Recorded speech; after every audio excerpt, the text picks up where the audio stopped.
नमस्कार, खबर समय जगत में आपका स्वागत है। मैं हूं आपके साथ अंकिता और आइए अब खबरें देखते हैं विस्तार से। घिनौदा मध्य प्रदेश सरकार द्वारा शिक्षा विभाग की विभिन्न योजनाओं के माध्यम से करोड़ों रुपए खर्च कर रही है, लेकिन उनका सही क्रियान्वयन नहीं होने से शासकीय स्कूलों में मासूम बच्चों का वर्तमान और भविष्य दोनों अधर में लटक रहा है। हम बात कर रहे हैं खाचरोद ब्लॉक के शासकीय शिक्षा मंदिरों की, जो जर्जर हालत में अपनी दास्तां बयां कर रहे हैं। जर्जर भवनों में न शिक्षकों का पता है और न ही सुविधाओं का पता। गाँव छोटा चिरोला, जहाँ आज भी बच्चों को टूटे हुए टीन टप्परों में बिठाया जा रहा है। दीवारें अपनी जगह छोड़ने को तैयार खड़ी हैं। कब गिर जाए या अब गिर जाए। स्कूलों के शिक्षक अपने विभाग की कमजोरी उजागर करने में भयभीत दिखाई दिए।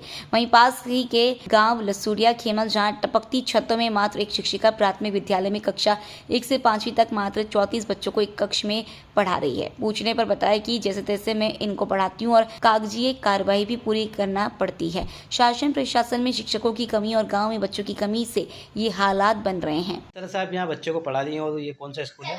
सर ये शासकीय प्राथमिक विद्यालय लसूरिया खेमा है। और सर जैसे पहली दूसरी का FLN एक जैसा रहता, तो मैंने पहली दूसरी के बच्चों को अलग से बोला बना है और ये तीसरी चौथी का अलग से रहता है। तो तीसरी चौथी के लिए मैंने पूरा अलग इनको बिठाया है और पांचवी वालों का अलग रहता है, इसलिए उनको मैंने अलग से बिठाया है। मतलब यहाँ 1 से 5 तक क्लास है जी। और शिक्षक कितने हैं? मैं अकेली हूँ और बच्चे 34 है। हाँ। और सबको अलग अलग पढ़ाना है। जी। सभी के अलग अलग विषय हैं अपने अपने। जी। तो किस तरह से पढ़ाएंगे आप इसको? सर मैं FLN जैसे इनका चल रहा है, तो मैं पहले इनको पहली दूसरी वालों नहीं, को पहले वो तो दिख रहा है आपको, आप अलग अलग ग्रुप बना के पढ़ा रहे हैं, लेकिन एक ही शिक्षक को 5 क्लास को एक समय में पढ़ाना और 5वीं बोर्ड की परीक्षा भी है, तो किस तरह से मेंटेन करें? क्या रिजल्ट देंगे आप फिर? सर मैं अपनी तरफ से पूरी कोशिश कर रही हूँ कि मैं 5वीं वालों को भी पढ़ाती हूँ।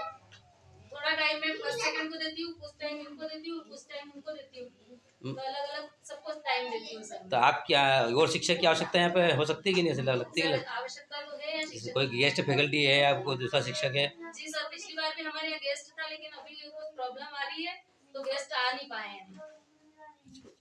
मतलब आपने ऐसे मांग करी नहीं क्योंकि शिक्षक की पूर्ति हो रही है? शिक्षक तो हमारे यहाँ है, लेकिन वो BEd करने चले गए हैं।